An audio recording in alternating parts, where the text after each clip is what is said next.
Hi there, I'm Laura Valenti, and I'm excited to share this slideshow with you today. I thought I would do just a little bit of an intro here first to let you know what you're getting into.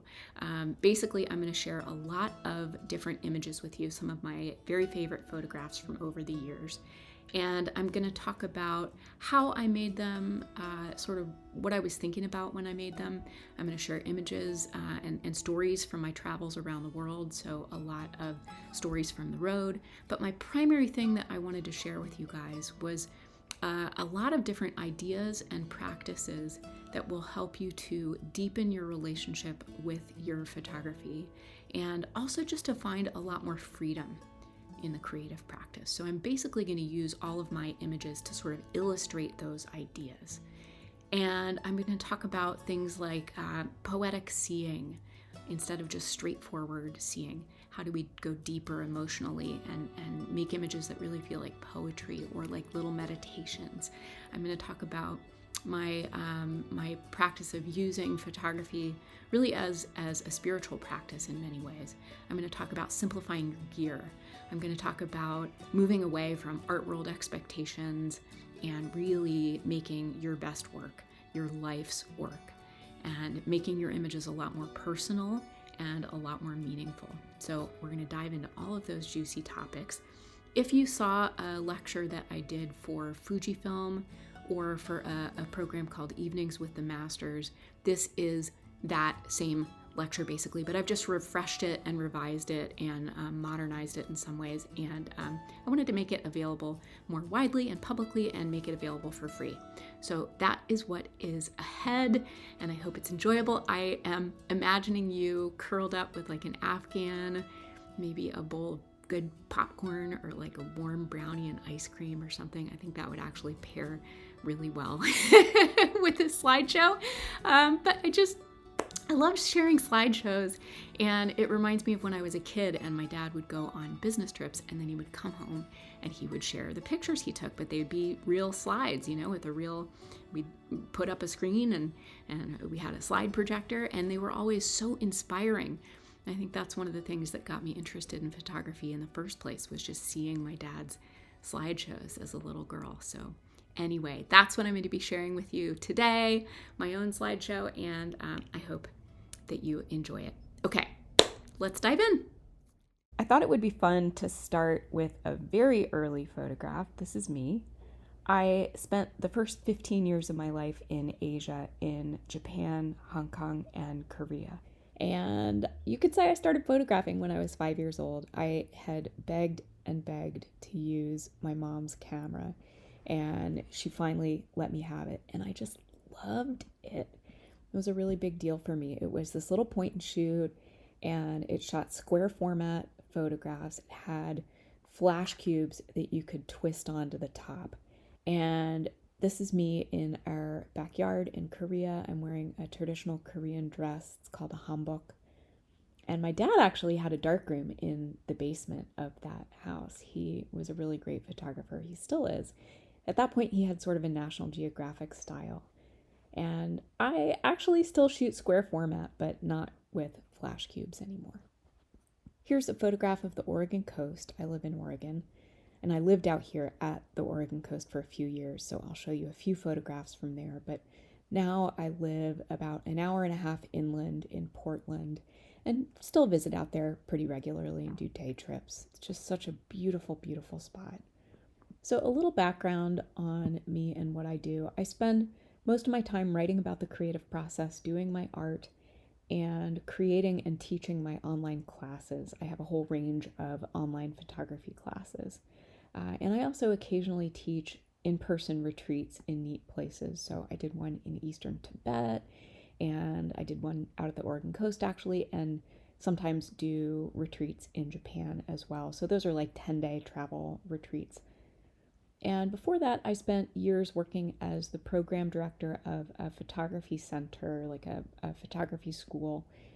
And I curated the gallery there, and I taught black and white darkroom for many, many years. I organized all the educational programming there. And then I worked at Photolusida, which is a photography nonprofit. Maybe you guys know it. And that is an organization that used to run big portfolio review events in Portland. And I also ran Critical Mass, which is Photolucida's big international photography competition. And I also curate and I jury exhibitions for different galleries and organizations. And I occasionally review portfolios at portfolio review events. I also do one-on-one mentoring with photographers. So in a nutshell, that is me and what I do. Here's another one from the beautiful Oregon coast. I'm just so inspired by the atmosphere out of the coast. The Pacific Ocean is just out there, just beyond the trees and all that thick fog. So I started getting serious about photography in high school. I had just moved to the States from Asia, and I was really, really out of my element. I was basically dealing with culture shock. And the darkroom became my sanctuary space, really. So I'd spend hours and hours in there listening to really great jazz. My darkroom teacher had an amazing sound system and he had great taste in jazz. So he would just pipe through this incredible jazz and I would just be in there making prints hour after hour in the darkroom. But the reason I thought to tell you about that is that I remember when I took that first photography class, that first darkroom class, I immediately thought that I wouldn't be good at it because it felt really techie right away, right? Really techie and really intimidating. And I remember there was a kid in class who was a real tech whiz. Like right away, he totally understood the camera and the f-stops and shutter speeds. And I thought, oh my God, I don't know if I can do this. Like I've never been great at math. Maybe I can't hack this. But pretty quickly, I realized that all of that barely mattered. And all that really mattered was how you see. So I started to really see magic in the process and I fell in love with it. And nowadays, it feels like there's a lot more tech to learn, but it's really, really nice to remember that that is not the most important part of photography by a long shot. I think you actually really need pretty minimal tech skills to make really strong photographs. So I just wanted to throw that out there. If anybody who is watching this feels intimidated by the tech, especially in those early years, it's just really, really good to remember that it is not the most important part. I think I'm basically a photographer because I love light. It just always lifts my spirits to see gorgeous light. So I really wanted to get a degree in photography in college, but my parents wanted me to study something quote unquote serious, So so I did. I went to Reed College and I got a degree in religion. That's pretty serious stuff.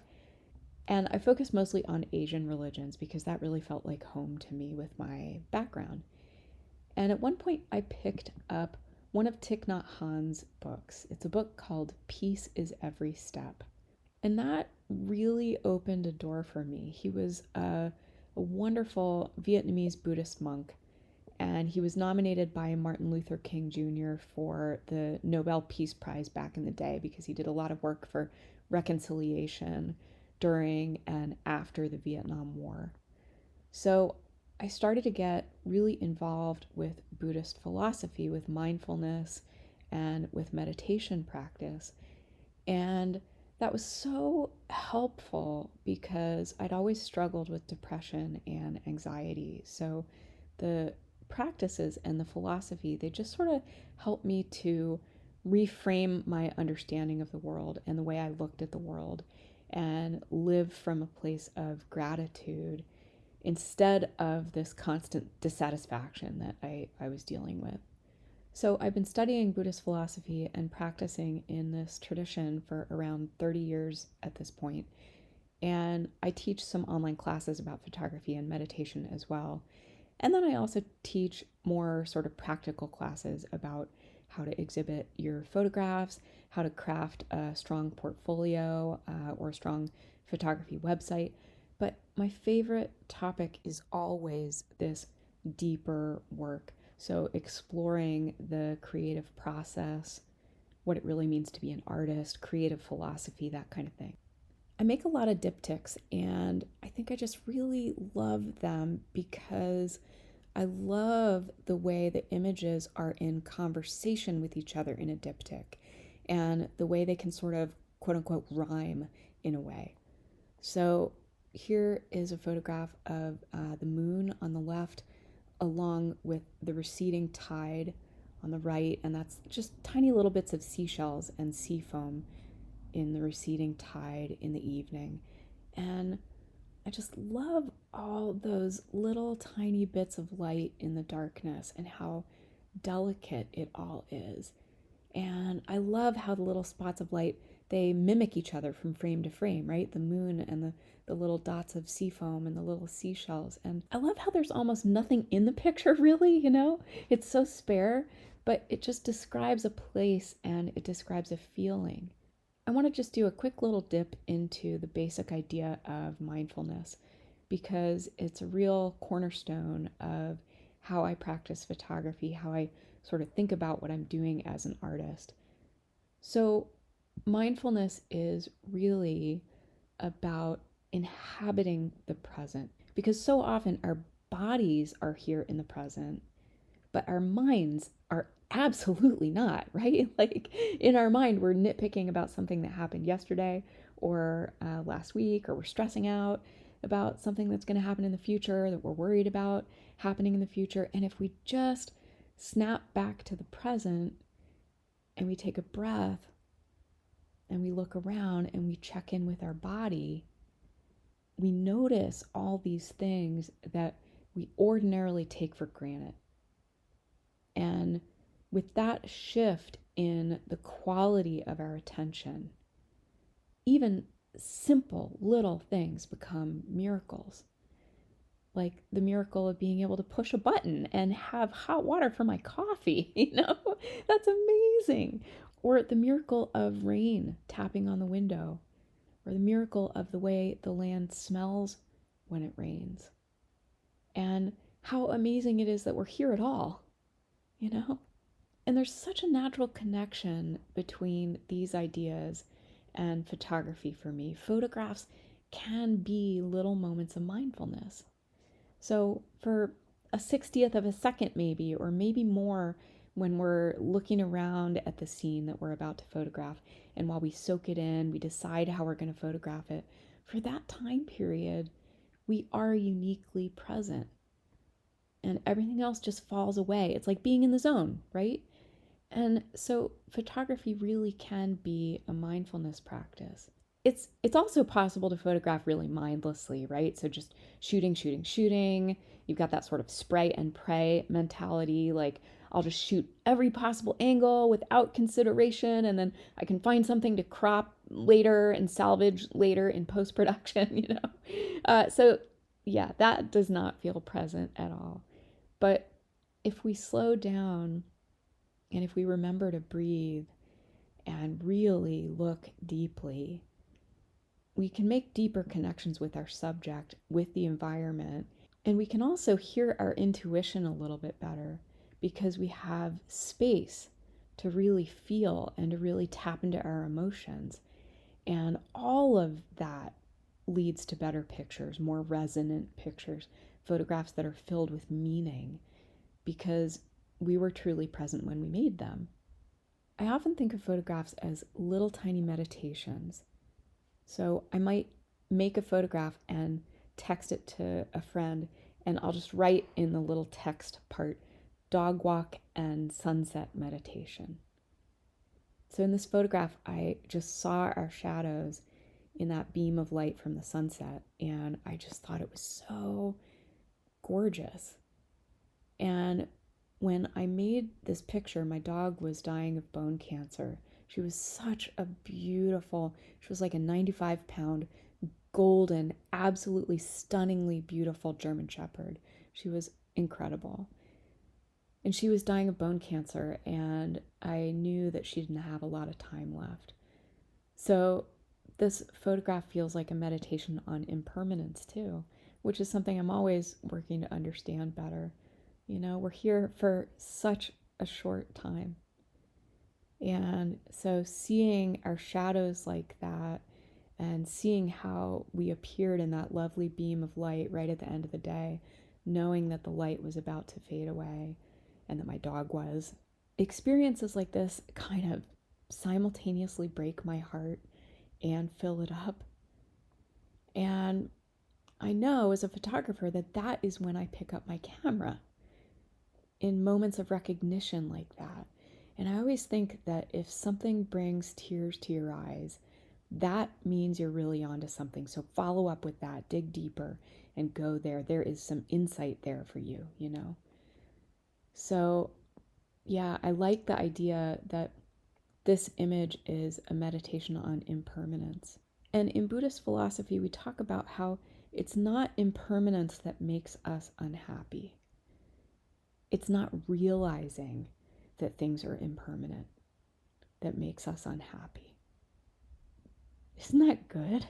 It's so rich. So it's not impermanence that makes us unhappy. It's not realizing that things are impermanent that makes us unhappy.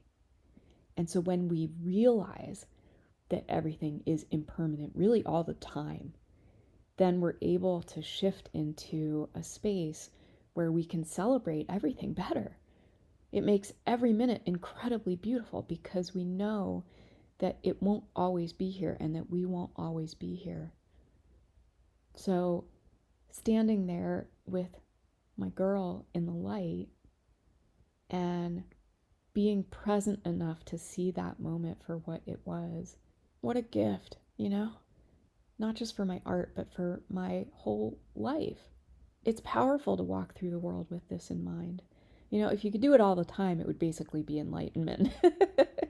We can't do it all the time, but we can practice it in the space of our art. It's really powerful to approach art making with this in mind. And what's really, really rich is that when we work with these ideas in the space of our photography, I really do think that we can bring the insight then into our regular lives more easily. You know, it's like we're practicing in the space of our photography, then we can bring it into our regular lives more easily. You know, it's one thing to understand something intellectually, and it's another thing to actually embody it. So to me, it feels like photography helps me to embody this insight just a little bit more every year. I'm still working on it. I'm still working on it. Impermanence is a hard one. But so, yeah, my images represent moments when I was really present, when I felt really in tune with the world, and when I was able to pick up on subtler layers of emotion or maybe symbolism or meaning, when I was amazed by the beauty of it all, and when I was grateful to be here, even in really challenging circumstances. And so, photography feels like a deeply spiritual practice to me. I love to make intimate little images in and around my home. I travel a fair amount, but even when I'm traveling, I am so attracted to just really quiet, intimate, and homey little scenes. And I think it's really nice to remember that there is great beauty and possibility in very simple, very humble, everyday spaces. You really don't need flashy scenes or subjects to make strong photographs. There's that fantastic comment, I have no idea who said it, but it's something like, if you can't make great photographs in your own backyard, how are you going to make them on the Italian Riviera? And I just love that. It's so astute, right? So it's just good to remember that you have wonderful raw material at your fingertips really all the time, because you have light and shadow and you have your familiarity with the way the light moves through your home at different times of day. And that deep intimacy with the space is so helpful in making strong images. It's so helpful. So this is a photograph of the wind just lifting the curtain at my back door, and it's sort of moving. There's a little bit of that motion blur from a longer shutter speed. It's about as simple as it gets, right? But there's something so beautiful and tender and fragile and moving to me about this simple photograph. I just have always really loved it. I really like making images with very simple ingredients. That's often the way I think about it. An image with just very simple ingredients like this. That just really makes me happy. I also don't need a lot of technical bells and whistles. So for about 20 years or so, I shot with a camera like this, a twin lens reflex camera. The first one I had was a 60-year-old Yashica, or Yashica, as they say in the States. I bought it for about $100 at a junky old camera store that used to be in Seattle years ago. And then I graduated to this Rolleiflex. So this is me and my camera. And this is a square format camera, right? And it's got a fixed lens. It's got no zoom. And I love that simplicity. And I really also have always loved the balance of the frame with a square format photograph. There's something about it that just feels really peaceful to me. Like it's a great shape for quiet, meditative images. And I always have thought that rectangles are great for like more dynamic shots, so to show motion or direction, right, across the frame, or gesture, or even narrative, that kind of thing. But squares just feel so grounded, and they just really work for my mindset. So these days I shoot with a digital camera. I shoot with a Fujifilm medium format digital camera that I just absolutely adore. I spent way too many years sloshing around in darkroom chemistry, and so digital feels like a great move for my health.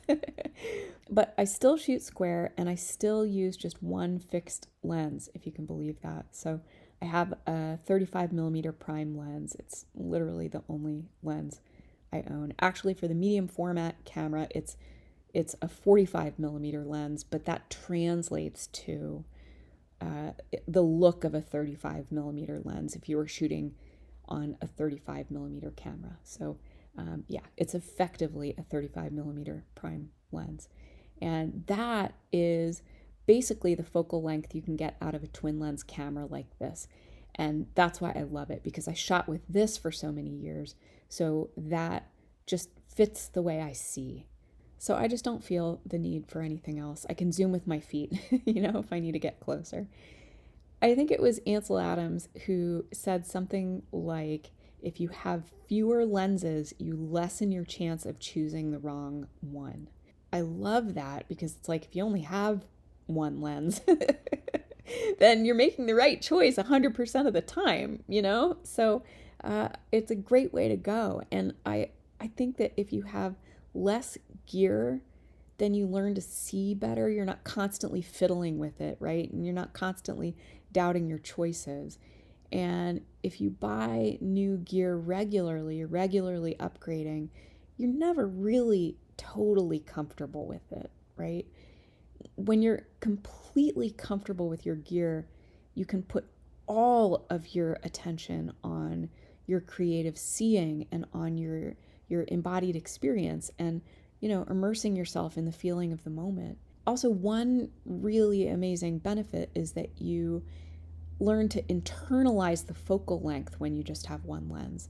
So you don't have to look through the camera to know where to walk, where to stand to frame up the shot you want. You just know in your body exactly where to walk and where to stand.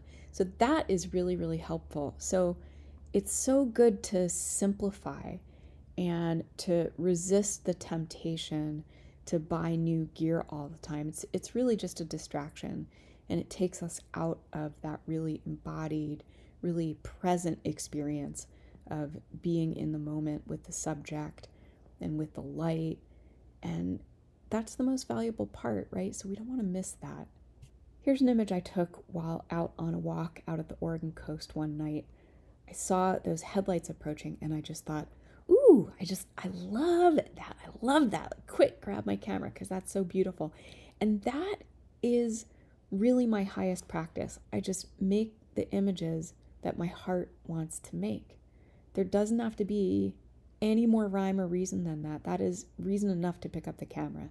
And I know that photographers often feel like that's not enough, and like their choices need to be really well reasoned, or that their work has to refer to art historical movements or critical theory, or it has to reflect trends or something like that. And so then every time you pick up a camera, you might be carrying the huge weight of that, like all that pressure to make work that others will like, and to do it right, and to make sure your images are backed up by big ideas so they're really seen as important. And what a burden that is, you know? And I often think that art gets distorted in an academic context because this is what artists are often taught to believe. And if you go in to defend your work and you say, well, I made it because it brought a tear to my eye and it made my heart sing, and it made me think about how tenuous and gorgeous and precious life is, that saying that would be kind of laughable in an academic context, you know? But really, that is the most important piece when it comes to being an artist. And if you take the emotion out of it, you teach folks that the emotional piece is kind of embarrassing and lightweight, and it's not as valuable as critical theory or the big issues. And we're teaching people to do something, but it's not art.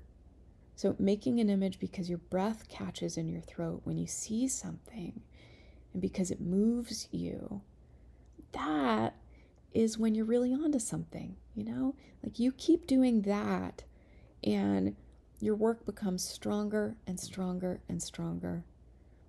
And then other people tune in more too, because they see the emotion and they see the passion in the work. This is another, ooh, I love it moment, when I was just getting dressed and I saw that incredible light coming through the blinds in my bedroom. I like to think about art as an insight practice. It's a deeply personal practice. So it's not about other people or their expectations. It's not about the art world. It's not about what's popular right now, any of that. It is a personal insight practice. Just like meditation is an insight practice. So I make my images, and then every few months or so, I just look back at them and I sort of survey them, and I ask, what do these say about my experience right now? What do these say about who I am as a human, about what I love, about what's on my mind, about what my hopes, fears, challenges, and joys are? What do my images seem to say about that? What do they have to teach me that I might not already know? This is such an enlightening way to work. Over time, what happens is that my images help me understand myself better, and they help me understand the world better. And I'd way rather stay curious and keep learning throughout my life, you know, with my life and with my art. I don't want to make images that just reference what I already know or what I've already planned, and just hammer on that over and over and over, you know? So when I think about photography as an insight practice, that is a lot more interesting than walking through life thinking I've got it all figured out already. And it's also really freeing to think that I don't have to have everything figured out before I start photographing. So I might not know a darn thing. I have absolutely no idea what I'm doing, but there's nothing wrong with that. That is a powerful place of possibility, actually. Nietzsche said it really well. He said something like, it's better to have a cartload of possibility than a single ounce of certainty. I love that. So if you don't know what you're doing, you just begin. You just begin, and then you see what the images have to say. You let them guide you. You let them teach you. Here's a photograph of my reflection in a little picture hanging on the wall of this neat historic home. It was like a house museum in Tasmania. And I photographed it first without my reflection in there. And then as I walked through the room again, I saw my reflection in the glass, and I instantly loved that, because suddenly the scene was a lot richer and just more emotionally layered than just a straightforward shot of what was actually there, right? And that really took it above and beyond for me. I have this practice to just accept what occurs to me in the moment. The poet William Stafford talked about that. That was how he wrote poetry. So he would sit down at his desk, look out his window, and whatever occurred to him in the moment, he just ran with that. He wrote about that. It really doesn't need to be any more complicated than that, you know? And I like this image so much because it's about that, just responding in the moment. I also really like it because it feels ambiguous and kind of spooky in a neat way. So with this one, I saw this amazing beam of light coming in on the bed in this Airbnb that I was staying in Australia. And I feel like the placement of the light between the pillows opens up space to imagine, and kind of imagine a whole story into this scene, like maybe the story of a breakup, which is exactly what happened not long after I made this photograph. So in a way, this photograph really was prophetic. And I think very often our images know things that we don't know yet. So they understand things that our emotional bodies understand, our intuitive bodies understand, but our rational minds might not understand yet, or our rational minds might just be afraid to see it. That feels like one of the most compelling things about this art practice, how it can teach us so much. But I just love how this image feels sort of haunting in a way. That feels really emotionally rich to me. And I also just think it's really amazing how you can make beautiful images in the simplest places, or even really, really uninspiring places, or even sort of ugly spaces. You can make absolutely gorgeous images in spaces like that. This is nothing special here. This is just a regular bedroom in sort of a lackluster space. It's not special, but it's all about the light and the mood. You know, like this is not something that you would travel to go see. It's just a very simple scene in a simple bedroom, but it's about the light and the mood, right? And there doesn't have to be much content, or there doesn't really have to be very cool content, very cool stuff, right? So you can spend your entire lifetime searching for cool stuff. And then, in fact, the most beautiful, powerful image you make is just a little corner of your bedroom. I think it's so important to remember that. A photographer friend told me once that he thinks my images are often pretty emotionally dark, but that really they're all about light. And I really, really like that. I feel like that's pretty spot on. I'm not afraid of a little emotional darkness. That feels like pretty insightful space to me. But then I always want that hopeful, beautiful light to shine through too. I often think that making a good photograph is more about listening than anything else. So it's less about like making a statement or looking for scenes that will help us make a statement. And when you let go of that drive and you think, maybe it's more about receiving. What if it was more about receiving, right? It's kind of a neat idea. For one thing, I think that really lets some pressure off, you know? Like you can just listen and you can just respond in the moment. You can interpret what you're given and then you can kind of riff off of that.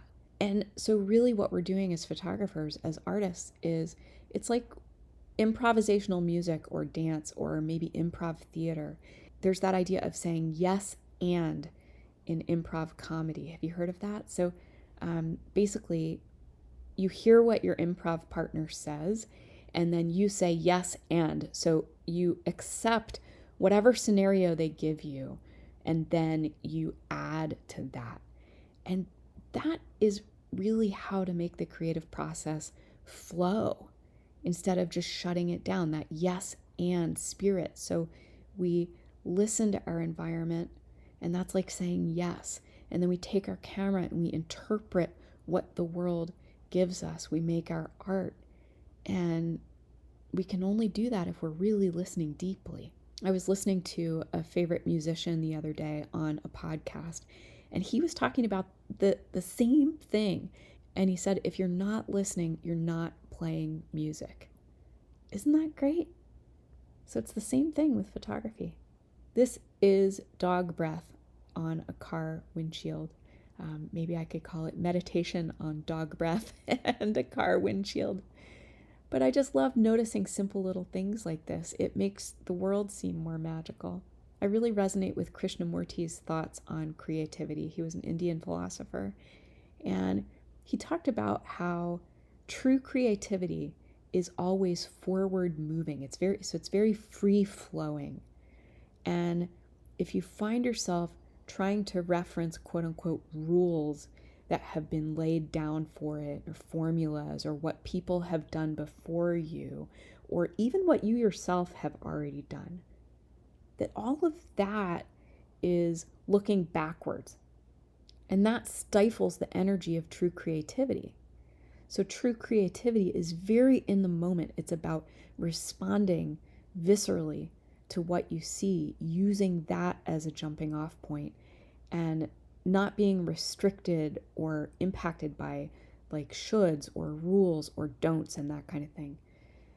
If we let ourselves be driven by those things, that subverts our natural intelligence. That cuts us off from our own sense of agency. So it's very disempowering. Allowing yourself to respond just wholeheartedly in the moment and honoring your creative whims, that feels really empowering and really alive. I've always believed that there are no rules in art. And I always say that if you follow formulas to make art, you wind up making formulaic art, right? And who wants that? And when you really stop and think about it, it sounds kind of crazy to say something like, well, good artists are the ones who really play by the rules, right? That's nuts, right? Like we all intuitively know that that sounds wrong. So it's so good to keep these things in mind. You really do have limitless creative freedom. So don't let anybody tell you that that's not true. Here are a couple arrows that I found painted on the ground. I think they're for a construction project or something. I just love things that feel like mysterious symbols in the landscape. I think a lot about poetic seeing. That's kind of what I feel like I'm doing as an artist. So I'm not so much interested in documenting a space or a place. I'm much more interested in deep interpretation. That feels more like poetry to me than prose.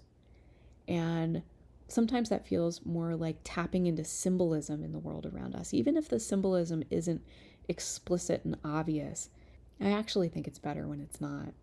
But wouldn't it be lovely to be a poet? It basically would be just like being a photographer, but you just pare down your gear even more. Here's a shot I took out the passenger window of the car driving through a torrential rainstorm. And the rain just streamed sideways across the window. And so I just shot and shot and shot and shot. I had no idea what I would get. And I fell in love with this one. I don't like to be in control all the time with my work. Sometimes it's really nice to give up control completely and see what happens.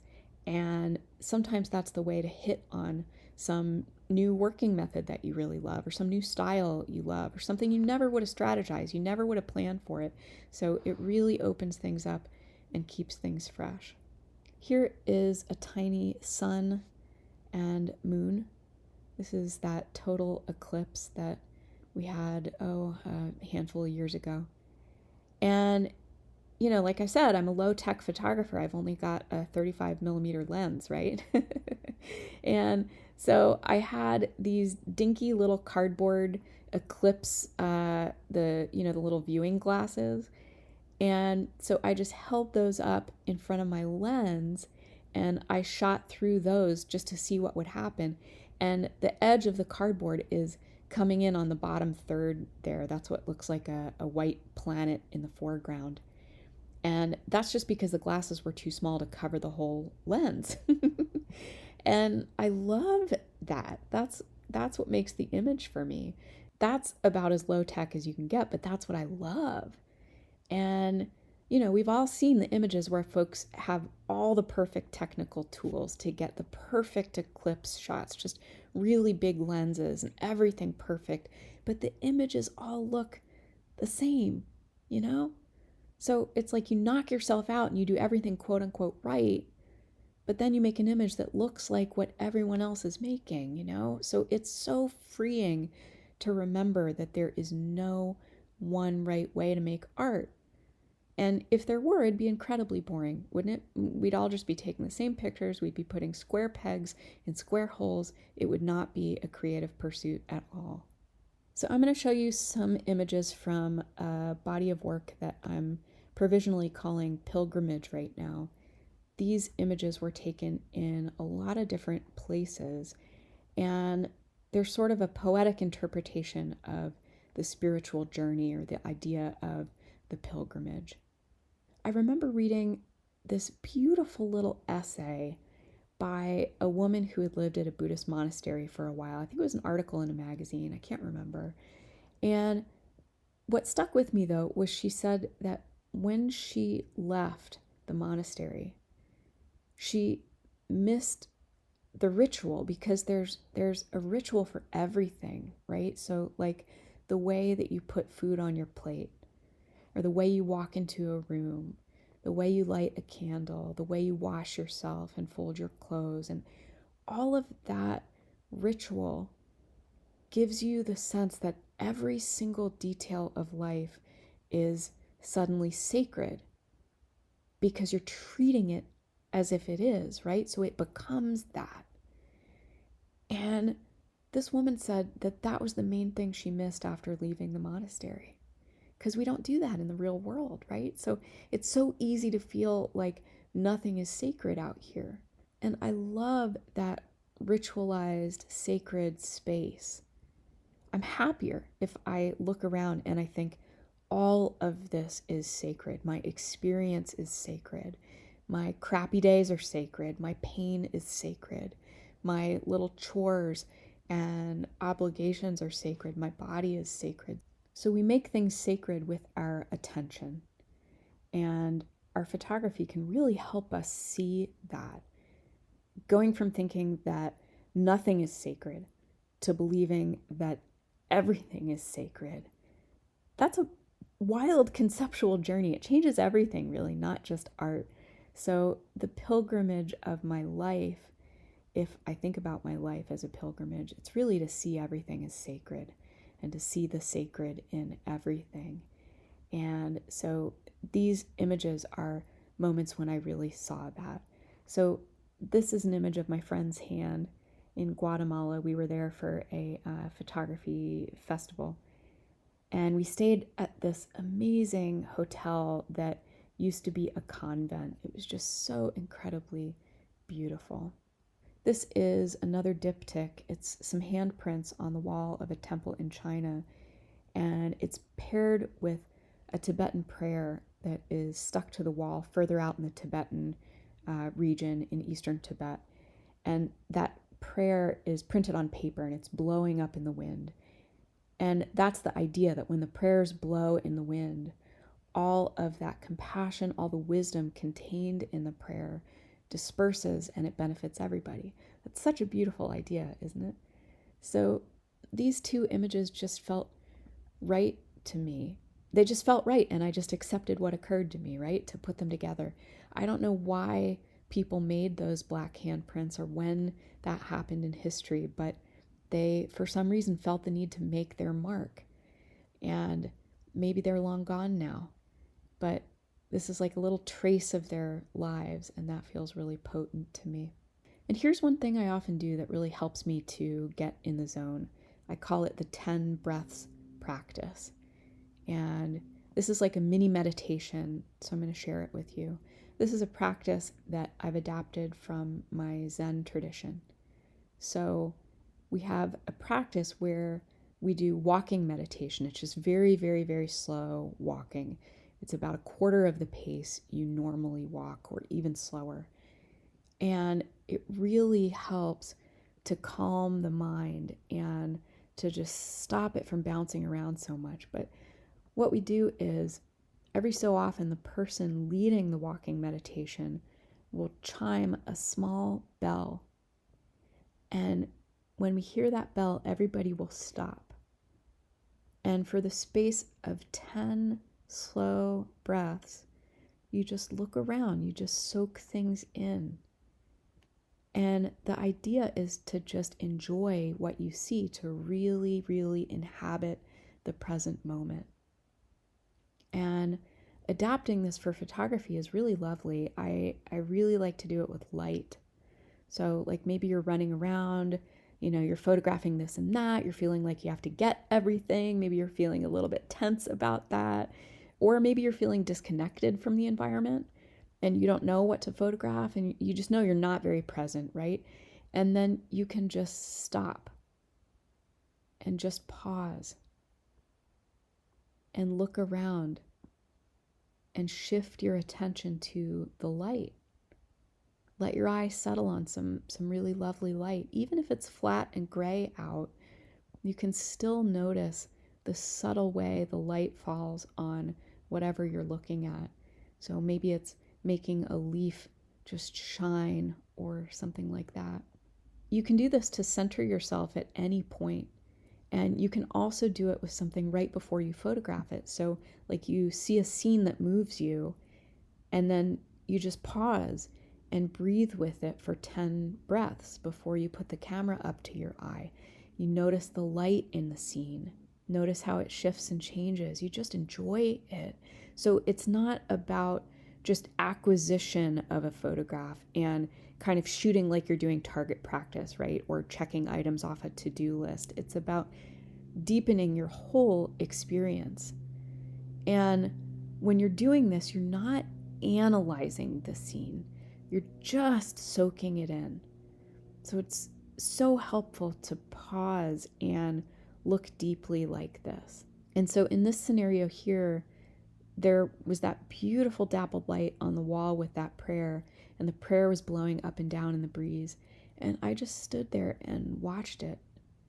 And for 10 breaths, I had this lovely experience. I felt more connected to what I was doing. And maybe I received the benefit of that prayer flapping in the wind, right? What I love most about this is that not only does it help me become really present with my environment, so I do end up being able to make images that feel stronger and more meaningful to me, but it also makes my life richer because I paused for long enough to remember a really beautiful moment instead of just rushing. And a few years later now, I can remember standing there and feeling the breeze and hearing the sounds of the monastery around me and smelling the smoke in the air from the incense burners and feeling that really sort of strange sensation of the really high altitude in my body, sort of this out of body sensation. And I love being able to dip back into that memory like that. Thich Nhat Hanh talks about how we can have a cup of tea, but we're so distracted that we look suddenly and we realize that the tea is gone. It's gone because we drank it. We didn't even really notice that we finished it. And he talked about how life can be like this, right? So we can look up one day and realize that it's gone. And we didn't really even notice that it was passing. Everything was such a blur. So this 10 breaths practice is one little thing that really helps me so that I don't miss it all. And it can make you feel more connected with your photography too. So maybe it will be helpful for you. I made kind of a large print of this photograph. And when I look at it, I just love thinking that I'm maybe receiving the benefits of that prayer. It's such a potent, lovely idea. So this print is a special one for me. Here's a book I found on a roadside in the country near my ancestral town in Italy. And there were these little Italian cars. They were just blazing by really fast on the road behind me. So it felt a little bit dangerous to stop there and make this photograph. But I was there so that I could connect with my family's history. And I was walking back to town from this cemetery where my ancestors are buried. So I had just visited this cemetery. It was such a profound experience. And then I was walking back up to the hill town and I found this book and I thought, oh, it's just the neatest thing. I mean, it was so picturesque, but also it felt a little bit like, reading my story in the landscape. And I wish it was some kind of deep philosophical, poetic book, but I translated some of the text later and it's really just it turns out it's a spy thriller, but it's in Italian, so it's a more beautiful spy thriller. Anyway, I thought it was really beautiful. This is a photograph of my mother photographed in eastern Oregon, the dry side of Oregon. I love photographing into the light, if you haven't noticed that already. Sometimes folks say that's wrong in photography, but it looks so beautiful, doesn't it? Especially here, this was photographed with a vintage lens, so it has that really just beautiful, soft, glowy quality that I just adore. It feels sacred to me, and there's really no such thing as wrong in art. Here's a photograph I made in the winter in Macedonia, which is now, I guess, called North Macedonia. And I had just crossed this high mountain pass, and there was a car burning on the side of the road. It had caught fire because the engine was working too hard on the steep mountain, So the hired driver said that we had to stop. We had to wait until this car blew up before we could safely pass it. So I don't know if you guys knew that. That was not something I knew, but pro tip, you've got to wait for the explosion before you pass a burning car. So I love the dark smoke and then the snow falling against that dark smoke. So I made some photographs and then the engine exploded and then we got back on the road. But it really floats my boat to make an image that doesn't tell the whole story. This is so much more interesting to me, not seeing the source of the smoke. And I think I also like it because it makes it feel more timeless then too. Like if the car was in the shot, it would instantly be recognizable as something from this modern time period. And I often, not all the time, but often I like to make more timeless images. And so you can make up your own narrative about what's happening here. And I like leaving some conceptual space open so folks can do that. Here's a photo of my footprints on the deck of a junk. It's a kind of boat. I have a couple footprint images in this series, and that really feels right to me. It's like the steps we take on a pilgrimage. So we're sort of walking through the series. And I actually co-opted this picture from an older portfolio that I don't have up on my website anymore. And I think it's okay to do that. Nothing is set in stone with this stuff. And some images want to live longer, and some images just want to be retired. Here's a beautiful horse I saw on a mountain pass in eastern Tibet. I was out there leading a photography retreat a few years ago. So we went up this pass one morning for sunrise, but everything was completely socked in with this really thick fog. But it was actually even more beautiful, I think, than if there had been a perfect sunrise. And it was so much fun to photograph up there in that thick fog. It was really, really quiet. So I like making portfolios that are more diverse. So they're not just one subject repeated over and over 25 times, like 25 black horses. That feels a little boring and reductive to me. It's kind of like beating a dead horse. And I'm more drawn to creating portfolios that are more interpretive. And that's also what I'm thinking about when I curate a show for a gallery and when I'm reviewing photographers' portfolios for exhibition. I don't think that viewers need to be hit over the head, with like, this is what my portfolio is about, this one single thing. I think people are capable of a more nuanced understanding, and it's just more creative feeling to make a portfolio that's more diverse but still hangs together, so the images still feel like they're speaking the same language, but they're of a diversity of subjects. Here's a favorite image from the road. This is 2 shots taken out of car windows, And I love those layers. I love the darkness, the sense of time passing maybe, and the moodiness. And I don't need perfect sharpness. I don't need perfect exposure. I would way rather have mood. Here's a spooky old hallway and a window reflection. This is from this really neat island off the coast of Tasmania called Maria Island that was a prison island. And I just love the layers of history and mystery in this. It feels so evocative to me.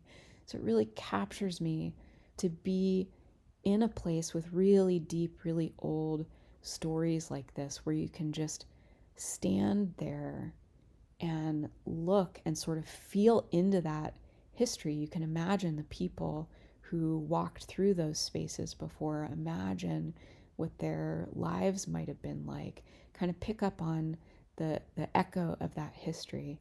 And that feels like a really powerful place to work from. Here's another diptych from Eastern Tibet. That on the right is supposed to be a Buddha footprint, and that is carved into a stone walkway, a stone pathway. And it's a tradition to do that.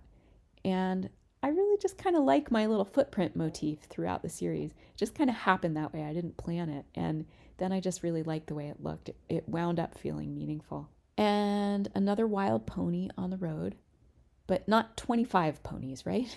So don't worry.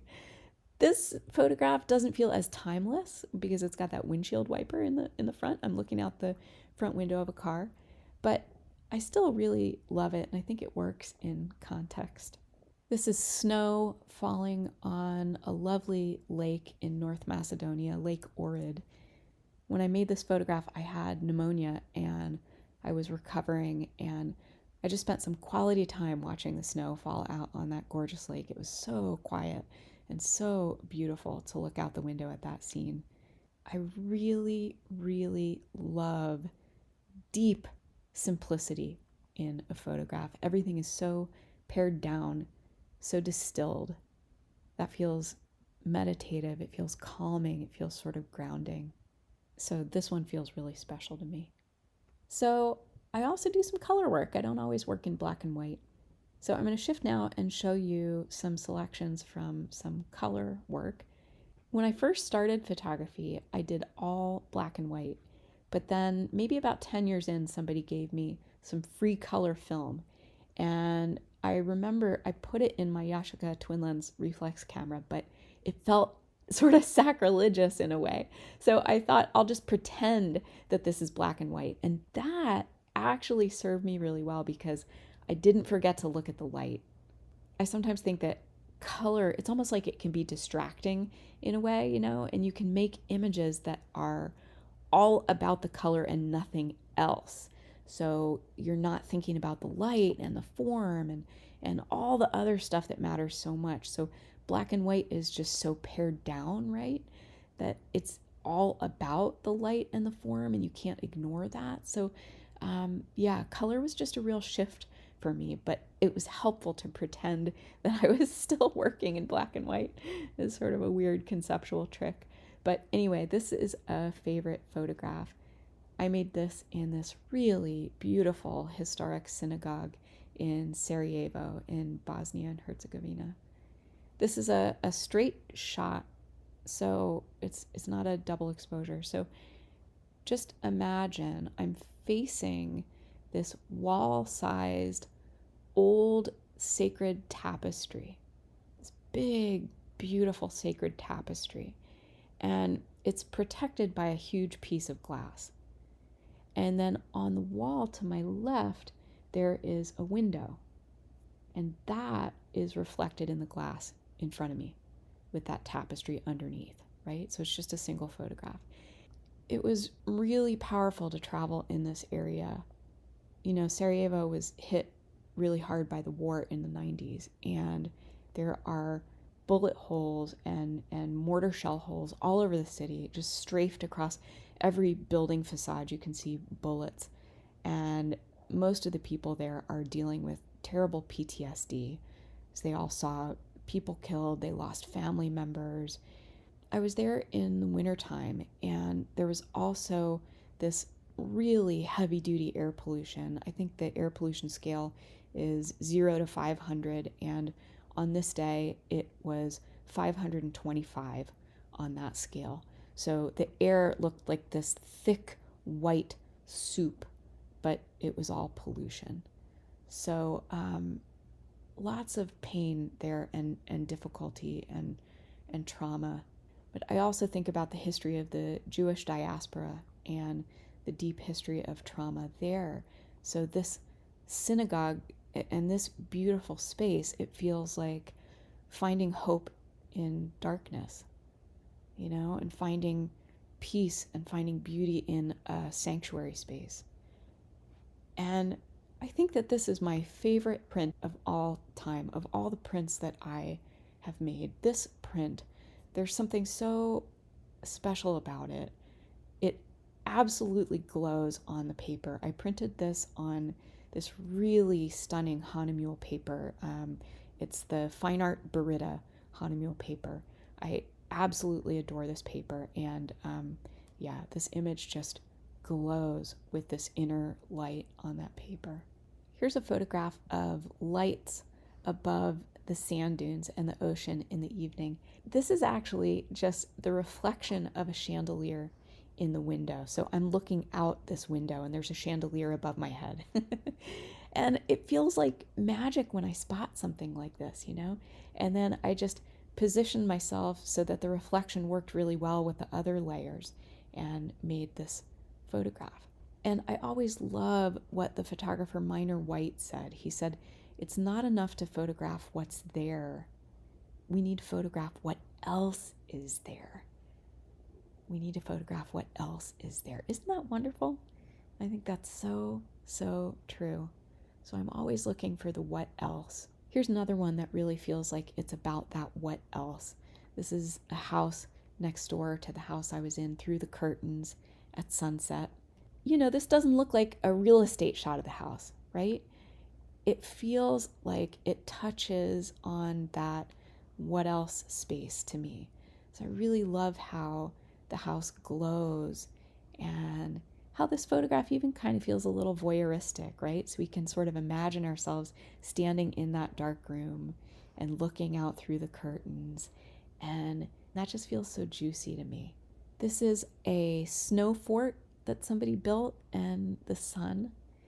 And I saw that fort and the sun, and I was on the other side of the field. And so they didn't line up like this with the sun right over the fort. But I knew that if I walked across the field that I could probably get them to align. And so I just kept walking until everything clicked into place. And I always think about a composition singing. It feels like it just sings when all the elements align really beautifully. And I really want just a beautiful sense of balance. I want breathing room in an image and simplicity, but that the balance and design make an image transcend the content. And good design is not about following the rules to me. It's about really developing a deep felt awareness in your body about what feels balanced to you. And also, you can make an image of the most mundane thing in the world. This is a photograph of my old housemate's feet on some banged up stairs in an old rental house. This is not a subject I ever would have pre-visualized, right? Or planned or traveled to go see, But the light elevates it. So I saw this light on the stairs and I asked her if she would sit there, and she humored me and let me take this photograph. But I'm always looking for the light. As a practice, it's really rich to decide what to photograph based on what the light happens to be illuminating. Oftentimes, we're mostly thinking about the stuff in the pictures and finding a cool subject. But if you shift your attention to what the light is doing and where the light is beautiful, that can open up new worlds. And you wind up photographing things you never would have thought of, and the light just really brings them alive. So you just let the light lead the way and see what happens. And this is especially powerful because really photography isn't about stuff. right? Photographs aren't just about their content, they're about mood and emotional resonance and the way you've designed your frame to get your message across and that kind of thing. It's important to remember that you can take an image of the neatest thing in the world, the most impressive thing, and it can be a terrible photograph, you know? So we've all had that experience. So an incredible subject does not make an incredible image. It's all about how you see it. Okay, I'll leave you with this one. This is a reflection of my hand, and it's over a little pond with some koi fish in it. I took this in China, and I just loved the arc of that foliage reflection and the way that it made the water dark underneath so that you could see the fish. That was the first thing that I noticed. That was what drew me into the photograph. And then it just felt like it needed something in it. So I reached my arm in and I made an image, and I tried not to drop my camera in the water.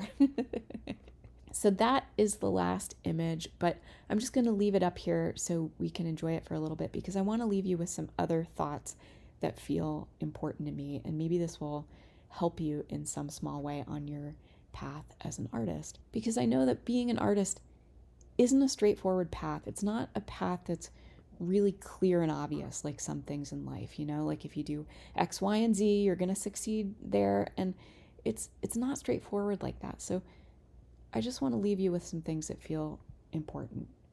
If you want to make your life's work, it is really important to let go of worrying about what's considered good in the art world and trying really, really hard to make work that other people will like, and shifting your vision every time you see a new trend.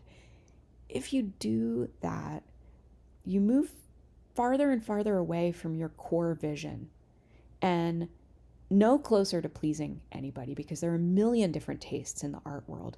Curators have so many conflicting ideas about what's good, and not all of them even have a great sense of visual literacy. So it is essential to do the work that you were meant to do. This is it, you know? This is our one precious life, so we need to make the work that lights us up inside. And when you do that, what happens is that your voice becomes very clear and really personal and really unique. And that then helps you find your audience. And it's an audience that cares a lot about you and your work. And it's an audience that's exactly right for you because you are strong enough in your conviction to stay true to your vision. And it's also really important to listen to your creative intuition, because if you value what other people think over your own intuition, you stifle it. And what happens is that it becomes harder and harder and harder to hear your inner voice when you are telling it to be quiet all the time. And you get to a point where you can't hear it at all. So it's amazing to just recognize this and to say, my intuition is really important here. It's actually more important than what any expert tells me. It's more important than what other people are doing on Instagram, you know? And I'm going to go with my gut. And I'm going to have that be my first priority from now on. It is hugely empowering to look to yourself for direction and to trust that inner knowing. And the more you do that, the stronger your personal vision becomes. It has to start with you, you know? Nobody else can find your personal vision for you. So you really have to trust your inner voice much more than anything external. That is really a game changer. Here's another thing that feels really important. Who you are matters. So your perspective, your passions, your wisdom, your history, your challenges, your hopes, if you allow all of that to guide your photography, your work winds up having a lot more personality in it. So it's not some abstract exercise, right? We're not doing some abstract exercise. This is about who you are It's about what you bring to the table as a person. That is so, so valuable. I think about it like it's writing a powerful novel, right? So all of the author's blood, sweat, tears, their spirituality, their traumas, what they get excited about, what they're afraid of, all of that goes into the work. And it really has to for it to be good, So it's the same thing with photography. It is really transformative to look deeply at yourself and your life, to discover what you really have to say as an artist, to look at the good stuff and to look at the hard stuff in there. You have really powerful raw material there that can guide your art. It can help you figure out what subjects to shoot. It can help you figure out how to shoot them. Also, you don't need a degree to be an artist. If you have one and you had great experience in art school, that is fantastic. I love that. That's wonderful. But if you don't have a degree, that does not mean that you can't be an artist. It does not mean that you can't speak with knowledge and authority about what you're doing with your photography. So let go of any idea that you're not as legit if you don't have a high level education with this stuff. That is just not true. Most of the artists in the history of art don't have MFAs, okay? And most of the artists you study when you go to art school don't have MFAs. So if you think about photography all the time, if it is your driving passion, if you just adore it, you're a photographer and you can call yourself an artist. You have every right to be good at it. Also, dig deep into your other passions outside of photography. If you make your life richer, you have more to photograph, more inspiration to draw from. It's impossible to just produce all the time, right? You also need to really fill yourself up. So creative input is so important. So read and run and walk and have really good, deep conversations with friends and learn about new things that you're curious about and dance and cry and listen to podcasts and bake and write morning pages and do whatever it is that just really fills you up, because all of that is part of your creative life. And the richer your life is, the richer your photography will be as well. Learning about photography, doing your research, all of that is great. It helps you set a good foundation. But ultimately, all of that stuff is kind of a map. I think about it as a map. And you can study and study and study and study the map. And you can also pack and repack your bag with all the gear, right? All the right stuff, all the best new things. But studying the map and packing the bag, it's like we actually need to take the journey, right? That is the juicy part. That's the juicy part. So I'm excited thinking about where your journey is going to take you. As I'm recording this right now, I'm just imagining you out there creating your life's work and really just nourishing yourself deeply with your photography practice. Okay, I will stop now. I've been talking for a long time. Thank you for watching this and hanging out with me while I share these thoughts and images. And I hope this sort of mini manifesto has been helpful in some way. Be well out there, folks. If you'd like to explore creative ideas like these in more depth as they relate to your own photography, there are many different ways to work with me. I have a series of online courses, most of which you can start as soon as you sign up. Some focus on the creative side of the practice, and some are more professional track classes. And I also do one-on-one mentoring with students around the world. That's where we meet on Zoom or phone and do a deep dive on your archives, on any challenges you're working through, your current projects and goals, and I'll help you gain clarity and momentum with those things. Mentoring will feel really helpful if you're stalled or unsure about your next steps. With all of my offerings, I bring 20 plus years as a curator, photographer, gallerist, professional portfolio reviewer, educator, and juror to the table. I give you all my best guidance and support The links are below for all my current online classes and to schedule a mentoring session with me. And if you enjoyed this video, please share. It does help support the work I do. Okay, happy photographing out there. Be well.